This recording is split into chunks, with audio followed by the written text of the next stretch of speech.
오늘 우리에게 주시는 하나님의 말씀은 구약 성경 에스겔서 37장 1절로 10절까지의 말씀입니다.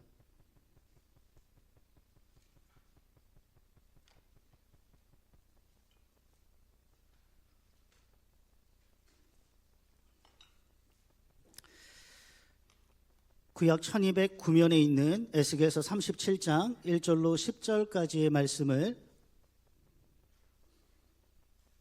우리를 부흥케 하실 하나님의 말씀으로 받들어 우리 한 목소리로 합독하겠습니다. 여호와께서 권능으로 내게 임재하시고 그의 영으로 나를 데리고 가서 골짜기 가운데 두셨는데 거기 뼈가 가득하더라. 나를 그 뼈 사방으로 지나가게 하시기로 본즉 그 골짜기 지면에 뼈가 심이 많고 아주 말랐더라. 그가 내게 이르시되 인자야 이 뼈들이 능히 살 수 있겠느냐 하시기로 내가 대답하되 주 여호와여 주께서 아시나이다. 또 내게 이르시되 너는 이 모든 뼈에게 대언하여 이르기를 너희 마른 뼈들아 여호와의 말씀을 들을지어다. 주 여호와께서 이 뼈들에게 이같이 말씀하시기를 내가 생기를 너희에게 들어가게 하리니 너희가 살아나리라. 너희 위에 힘줄을 두고 살을 입히고 가죽으로 덮고 너희 속에 생기를 넣으리니 너희가 살아나리라. 또 내가 여호와인 줄 너희가 알리라 하셨다 하라. 이에 내가 명령을 따라 대언하니 대언할 때에 소리가 나고 움직이며 이 뼈 저 뼈가 들어맞아 뼈들이 서로 연결되더라. 내가 또 보니 그 뼈에 힘줄이 생기고 살이 오르며 그 위에 가죽이 덮이나 그 속에 생기는 없더라. 또 내게 이르시되 인자야 너는 생기를 향하여 대언하라. 생기에게 대언하여 이르기를 주 여호와께서 이같이 말씀하시기를 생기야 사방에서부터 와서 이 죽음을 당한 자에게 불어서 살아나게 하라 하셨다 하라. 이에 내가 그 명령대로 대언하였더니 생기가 그들에게 들어가매 그들이 곧 살아나서 일어나 서는데 극히 큰 군대더라. 아멘. 우리는 하나님의 부흥을 위해 부름받은 부흥의 통로입니다. 그리고 하나님께서 우리를 선택하시고 부르시고 이 자리에 세우셨기 때문에 우리에게 있는 어떤 자질이나 우리 손에 쥐어진 그 무엇 때문에 부흥을 하는 것이 아니라 부흥케 하신 하나님이 우리와 함께하기 때문에, 그리고 하나님이 선택하신 사람들이기 때문에 하나님은 그 언약의 약속에 따라 우리를 통하여 부흥의 역사를 이루어 나가실 줄 믿습니다. 오늘의 이 시간 그 하나님에 대한 확신을 가지고서 나를 부흥의 자리로 세우신 하나님, 그리고 나를 부흥의 통로로 삼으신 하나님, 그리고 반드시 믿음 따라 순종하는 나를 통하여 부흥의 역사를 이뤄가시는 그 하나님이 나의 주권자가 되심을 믿음으로 선포하며 고백하며 만날 수 있기를 주님의 이름으로 축복합니다. 오늘 본문 말씀에 대한 좀 이해를 위해서 이제 에스겔서 전반에 대한 개략적인 좀 간략한 내용을 좀 정리해서 말씀을 드리자면, 잘 알고 계시듯이 에스겔은 부시의 아들로서 이제 사독 계열의 제사장 출신으로 하나님의 부름을 받아 예언자의 사명을 감당했던 위대한 사명자입니다. 특별히 이제 남유다가 마지막 이제 기원전 586년 느부갓네살이 이끄는 바벨론에 의해서 완전히 멸망당하게 되잖아요. 그런데 전체 3차례 침공이 있었거든요. 그런데 두 번째 침공 시에 당시 왕이었던 여호와김과 국가의 요직들과 함께 이제 바벨론으로 끌려온 인물이 에스겔이기도 합니다. 그리고 사로잡혀 온 지 BC, 그때가 이제 기원전 597년이니까 그로부터 약 5년 뒤에 그의 나이 30세가 되었을 때에 이제 하나님의 부르심을 따라 예언자로서의 사명을 감당하게 되는데, 그의 메시지가 하나의 이스라엘 역사에 있어서 중요한 사건을 기점으로 두 가지로 갈리게 됩니다. 첫 번째로는 이제 그 사건이 뭐냐면 이제 기원전 586년에 있었던 남유다의 완전한 멸망이었어요. 그러니까 멸망 이전에는 에스겔이 하나님의 그 강한 사랑의 심령에 붙들려서 이스라엘이 현재 패악한 상황에 대해서 지적하며 하나님의 심판이 이로 말미암아 너희에게 임할 것이다. 그러니까 돌아와라. 회개해라. 하나님의 품으로 다시 돌아와서 시작해라. 회개의 촉구, 그리고 하나님의 믿음으로 다시 일어설 것을 메시지를 선포합니다. 근데 결국에는 그 말씀이 들리지 않았거든요. 나라가 멸망하게 됩니다. 멸망한 그 시점으로부터 이 에스겔의 메시지가 변해요. 왜냐 그러면 이때는 완전히 나라가 주저앉았잖아요. 포로로 잡혀왔잖아요. 그러니까 이들이 희망 없이 살아가는 거예요. 하나님이 없다는, 심지어는 불신앙을 가지고서 그냥 현실에 적당히 녹아들면서 살아가게 됩니다. 동화되어 가기 시작했다는 것이죠. 그 안타까운 상황 속에서 하나님께서 에스겔에게 주신 말씀은 그거예요. 하나님 살아계신다. 우리의 상황과 상관없이 하나님의 약속은 반드시 성취될 것이다. 하나님이 우리에게 평화의 왕으로 다시 찾아올 것이요, 그 하나님으로 말미암아 이 나라가 회복되어 다시 한번 하나님의 선택받은 민족으로서의 사명을 감당하게 될 것이다. 그러니까 현실의 상황을 보지 말고 그 하나님께 희망을 두라. 이 메시지로 이 이스라엘 백성들을 독려합니다. 그의 이름이 여호와께서 강하게 하시다라는 뜻이잖아요. 하나님의 말씀으로 이스라엘의 무너져 내린 신앙을 다시 한번 일으켜 세우며 하나님을 향한 강한 믿음을 가지고 살아갈 수 있도록 독려했던 것이 바로 이 에스겔입니다. 그리고 에스겔서에 나와 있는 하나님을 표현하는, 그리고 하나님이 스스로를 증명하는 중요한 문구, 그러니까 한 60회 정도 쓰셨으면 많이 쓰인 거거든요. 오늘의 본문 말씀에도 등장합니다. 한 가지 중요한 문장이 있는데 하나님의 속성을 알려주는 말씀입니다. 한번 따라해 보실까요? 내가 여호와인 줄 너희가 알리라. 맞아요. 짧지만 강력한 이 문장은 크게 두 가지를 의미합니다. 첫 번째는 뭐예요? 약속의 성취를 통하여서 너희는 내가 여호와인 줄 알게 될 것이다. 이건 뭐예요? 약속하신 것을 하나님이 어떻게 하신다고요? 이루신다고요. 그 하나님을 우리는 신실하신 하나님이라 이야기를 합니다. 근데 약속할 마음이 없다 그래도 능력이 없으면 아무짝에도 쓸모없어요. 그렇잖아요. 그렇죠? 여러분 이재명 대통령을 잘 아시죠? 저는 너무 잘 알거든요. 시장 출신일 때부터 알았어요. 근데 그분이 저를 몰라요. 아무짝에도 쓸모없는 거예요. 대통령의 권능이라는 것이 저와 상관이 없어요. 근데 생각해 보세요. 마음은 있는데 해줄 수 있는 능력이 없습니다. 그럼 그게 무슨 의미가 있어요? 근데 하나님은 여호와인 줄 알리라 라고 했을 때 무엇을 의미하는 거예요? 내가 이 약속을 성취할 수 있는 능력도 있는 전능하신 하나님이다. 그걸 이야기하고 있는 것입니다. 그리고 끝으로 성경을 읽어보신 분들은 아시겠지만 에스겔서에는 다른 예언서와 조금 독특하게 다른 점 두 가지가 등장하는데, 첫 번째는 많은 상징 행동들이 드러나요. 그러니까 왼쪽으로 390일 누워있고 오른쪽으로 이렇게 누워있는 거, 그 다음 머리를 잘라서 저울에 다는 행위들, 이런 상징 행동들이 많이 등장합니다. 또한 에스겔서에는 환상 체험도 많이 기록되어 있죠. 대표적인 것이 오늘 우리가 본문으로 나누는 마른 뼈 환상, 그 다음에 성전을 통하여 회복되어지는 이스라엘의 새로운 미래에 대한 환상을 우리가 보게 됩니다. 이것이 의미하는 바가 뭐예요? 에스겔은 특별히 하나님한테 많은 사랑을 받은 사람인가 봐. 물론 맞죠. 에스겔은 우리가 경험하지 못한 숱한 신앙의 환상 체험도 경험한 사람인가 봐. 그 환상 자체를 우린 중요하게 여깁니다. 근데 그게 아니에요. 여러분, 어떤 사람이 하나님의 환상을 보는 것입니까? 애절한 사람이요, 간절한 사람이요, 몸부림치는 사람이요. 여러분, 그 사람에게 보여지는 것입니다. 엄밀한 얘기에서 내가 이걸 보여주세요 해서 본 게 아니라는 것이죠. 이 민족의 무너져 내려가는 안타까운 그 상황을 가슴에 품고서 하나님 앞에 매달렸던 인물입니다. 하나님 어떻게 해요? 하나님이 죽어가는 민족들을 어떻게 살릴 수 있을까요? 하나님, 내가 이를 위해서 할 수 있는 것이 무엇일까요?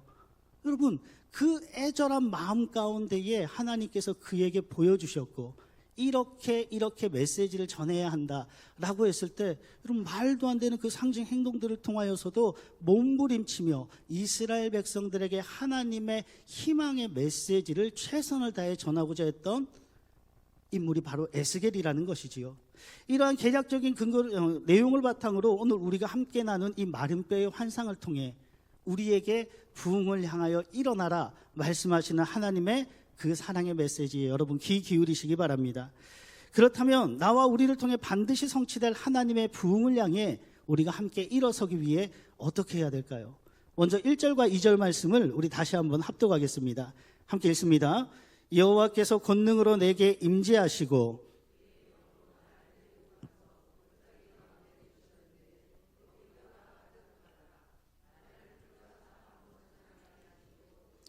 그 골짜기 지면에 뼈가 심이 많고 아주 말랐더라. 아멘. 여러분, 이 장면에서 중요한 것은 다른 것이 아니라 에스겔의 모든 행동 하나하나, 그 모든 발걸음들이 하나님의 주권적인 섭리와 역사 속에서 이루어지고 있다는 것입니다. 에스겔은 이 장면에서 철저히 수동적인 입장에 서 있어요. 하나님이 능동적으로 그의 발걸음을 인도해 가십니다. 그러니까 우리 성경에는 권능으로 번역되어진 이 히브리어 단어가 영역본드, 그러니까 영어 성경에서는 거의 핸드, 그러니까 손으로 번역돼요. 그러니까 이 표현을 그대로 차용해서 오늘의 본문을 좀 더 쉽게 이야기를 하자면 이거예요.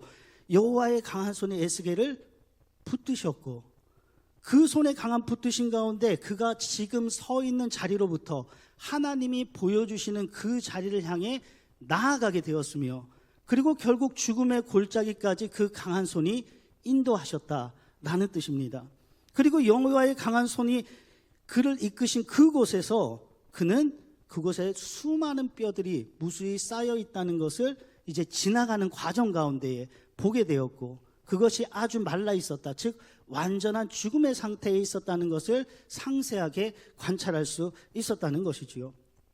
여기서 이것은 이스라엘의 당시 현재의 영적 상태를 보여주는 것입니다. 죽었다는 것이죠.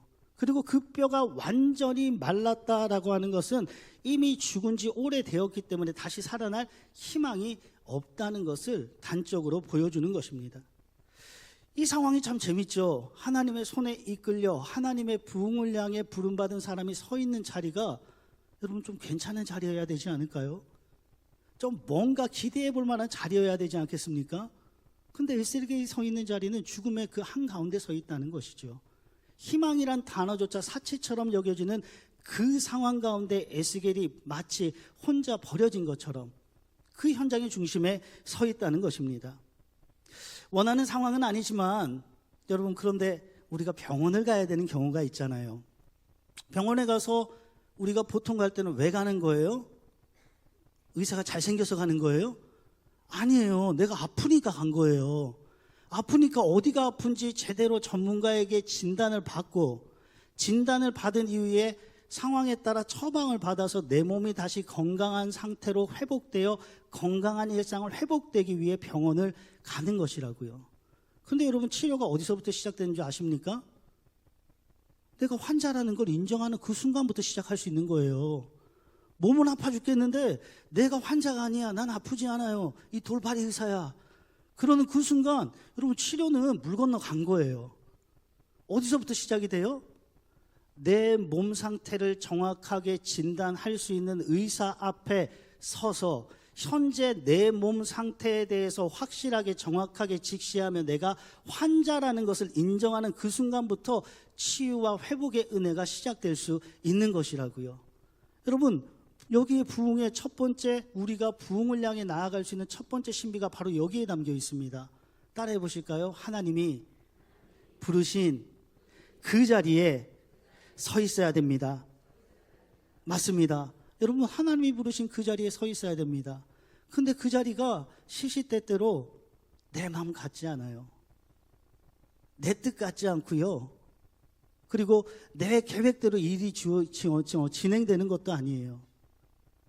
요즘에 이제 젊은 부부들이 세상이 좋아져서 이제 유튜브나 인스타나 이런 걸 통하여서 자기들의 일상을 재미있게 표현하는 게 있더라고요.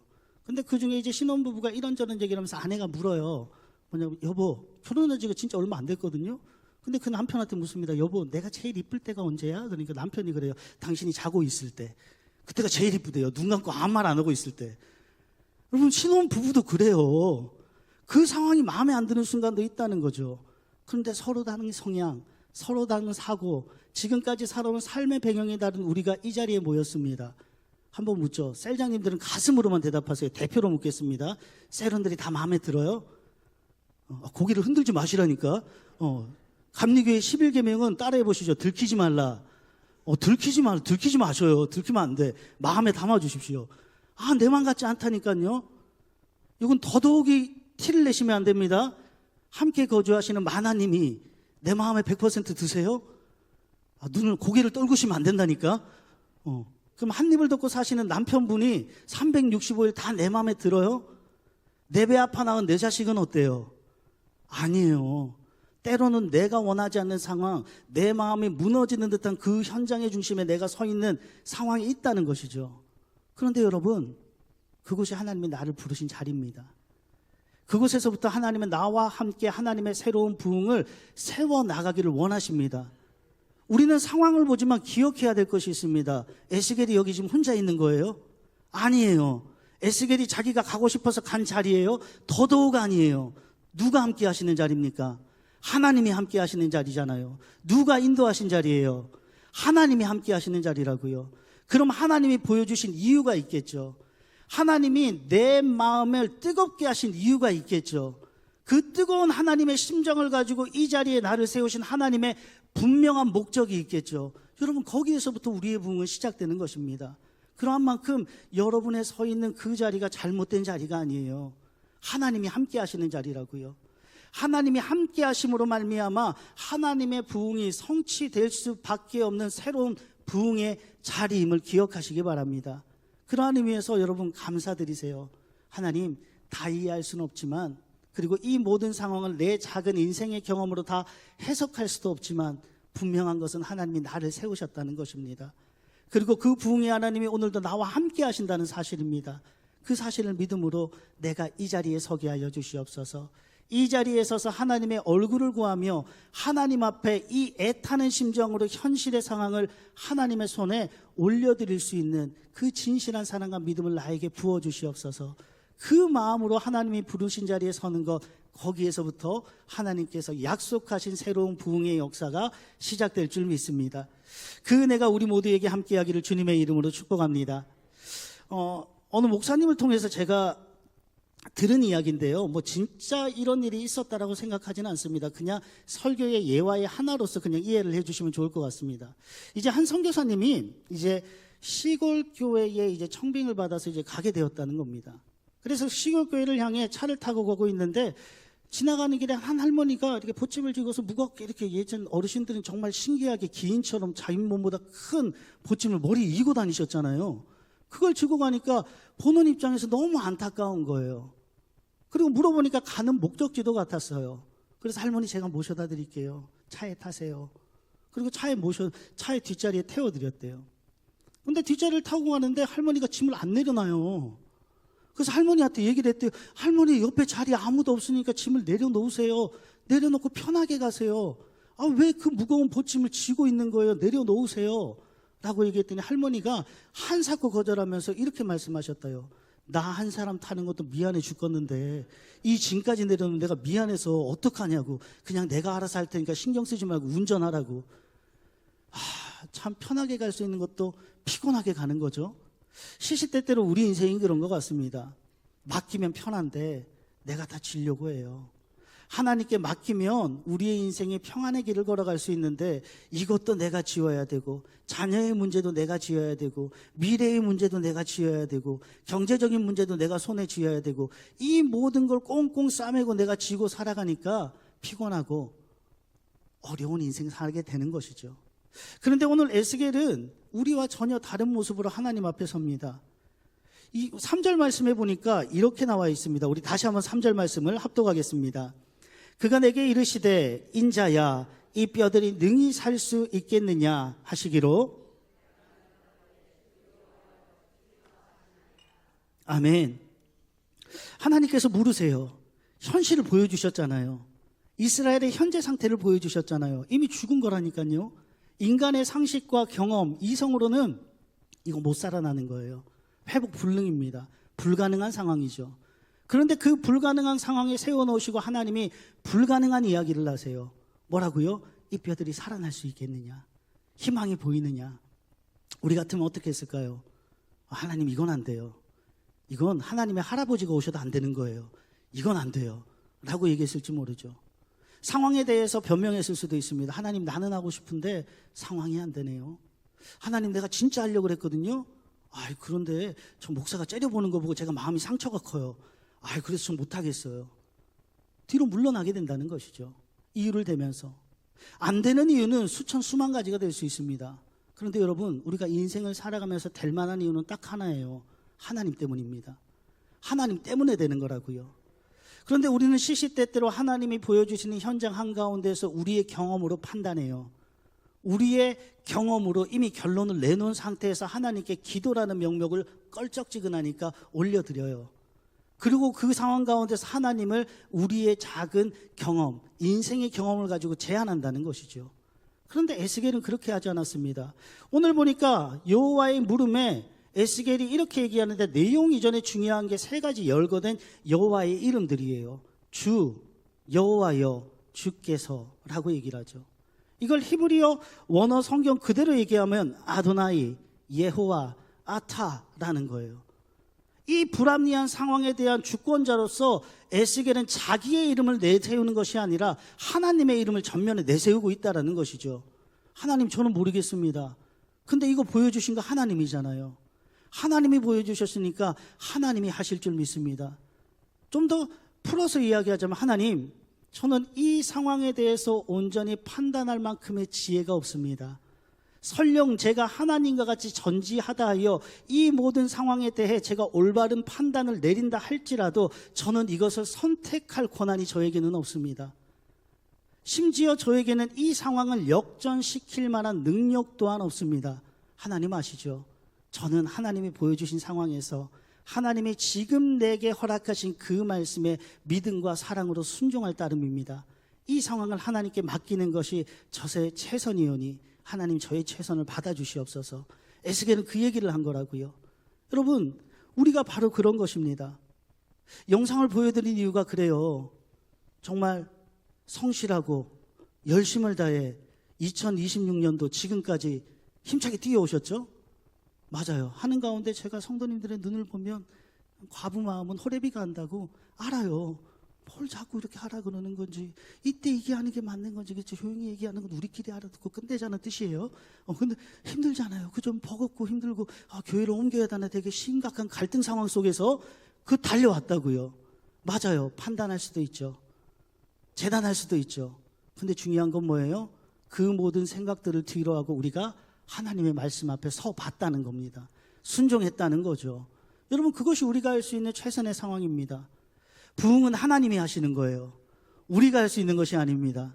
여러분, 그러나 하나님께서 원하시는 그 부흥을 위해 우리가 부흥의 현장에 서서 하나님의 이름을 소리 높여 선포할 수는 있는 것입니다. 하나님은 그걸 우리에게 기대하시는 것이지 우리에게 한 사람 한 사람을 직접 살려내라 말씀하지 않으세요. 통로가 되라는 것이죠.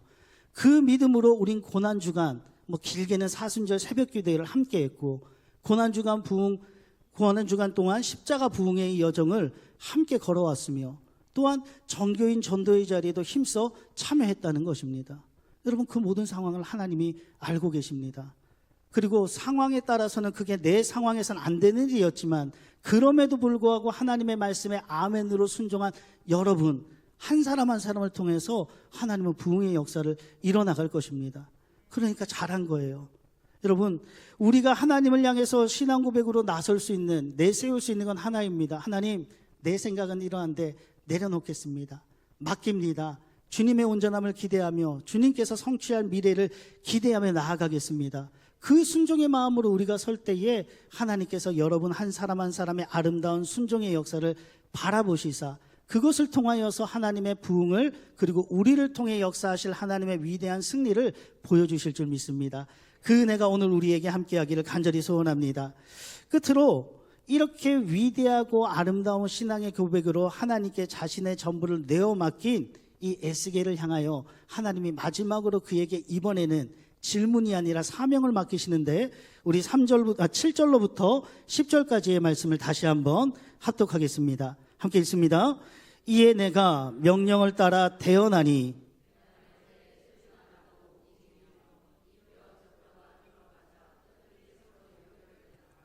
내가 또 보니 그 뼈에 힘줄이 생기고 살이 오르며 그 위에 가죽이 덮이나 그 속에 생기는 없더라.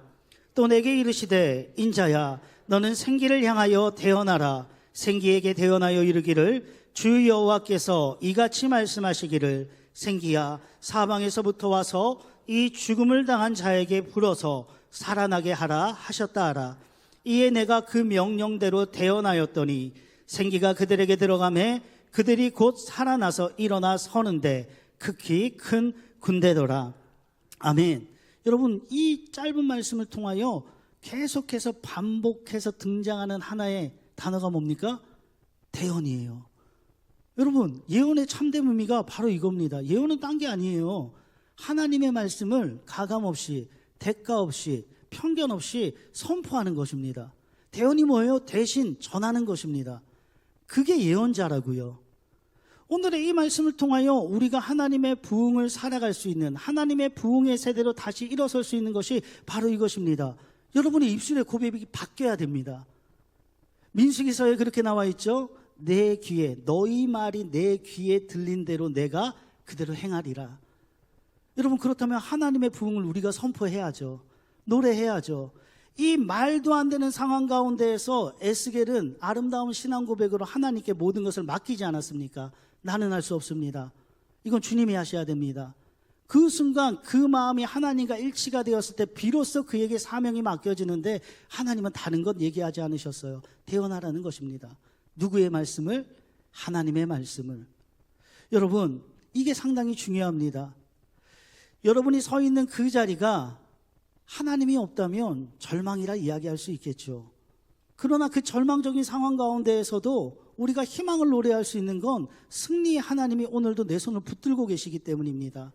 그분께서 내 입술에 맡겨주신 승리의 말씀이 여전히 살아 역동하기 때문입니다. 그 말씀을 선포하라는 것입니다. 그래서 제가 일전에 성도님들에게 꼭 그걸 좀 훈련을 시켰어요. 뭐냐 그러면 동일하게 좀 훈련을 이제 처음으로 한번 해보겠습니다. 가슴에 손을 얹고, 자, 두 손을 얹으시죠. 전 손이 마이크를 들고 있으니까 한 손만 드는 거고, 두 손을 드시고, 자, 자기 이름을 넣는 것입니다. 나 양두승은 예수님의 사랑받는 자녀입니다. 그래요. 이걸 하루에 3번씩 선포하십시오. 내끼 드시는 분은 4번 하시고요. 하루에 3번은 선포하십시오. 누구를 향해? 나를 향해. 이게 누구가 나에게 주시는 말씀이라고요? 하나님이 나에게 주시는 말씀이라고요. 여러분, 그 말씀으로 나를 축복하시고 하나님의 말씀으로 나를 먼저 세워가십시오. 그 말씀의 역사가 내 안에 살아 있어야 내 곁에 있는 가족들과, 내게 맡겨주신 세론들과, 내게 일상 가운데서 만나게 하신 그 사람들에게 우리가 부흥의 통로가 될 수 있는 것입니다. 나에게도 능력이 되지 않는 그 말씀이 어떻게 타인에게 능력이 되겠습니까? 간단히 얘기하면 여러분 안에 예수의 부흥이 역사하지 않는 이상 부흥의 통로가 열리지 않는다는 것이죠. 그런데 그 부흥의 통로가 어떻게 열리냐고요? 믿음으로 하나님의 말씀을 내 가슴에 담고 사랑함으로 그 말씀을 대언할 때 그 역사가 내 안에서부터 살아 역사한다는 것입니다. 그 명령에 따라 증언하였을 때 어떻게 되었습니까? 바로 오늘 본문 말씀 끝에 나와 있는 것처럼 완전히 죽어서 희망이 없다라고 생각했던 그 마른 뼈들이 살아 역동하는 하나님의 부흥을 향해 일어서는 큰 군대가 되었다라고 이야기하지 않습니까? 이 말씀을 준비하면서 지난달에 있었던 이제 아동부 이제 행사 하나가 생각이 났습니다. 이제 아동부는 우리 어른들이 사순절 기간을 보내는 것처럼 애들도 사순절 기간을 동일하게 보냈거든요. 그래서 행복동역이라는 주제 아래 이제 주일 성수를 온전히 드리는 것, 그 기간 동안 5주의 기간 동안, 그리고 매일 말씀 가운데 애들도 말씀 같이 쓰고 고백하고 암송도 했습니다. 그렇게 말씀으로 주님과 동행했고요. 매일 한 사람에게 내가 사랑하는 예수님을 전해보자. 그래서 자기들이 직접 전도 용품도 만들고 매주 나가서 한 명 한 명에게 예수님의 사랑의 마음으로 복음을 증거했습니다. 그리고 그 1년의 과정으로 이제 4월 4일 이제 아이들이 초청할 수 있는 좀 자리를 마련해 줘야 되잖아요. 그래서 이제 4월 4일 대전 오월드라고 하는 놀이동산에 가기로 이제 준비했고 기도하는 가운데 우리가 가기로 결정을 했습니다. 근데 문제는 뭐냐 그러면 당일날 비가 온대요. 가는 날도 장날이, 간 날이 곧 장날이라고. 그날에 비가 온대요. 그러면서 제 마음에 드는 생각이 있었습니다. 비가 오든 안 오든 그냥 가는 거지 뭐. 정말 천재지변이 일어나지 않는 이상 가는 거지 뭐.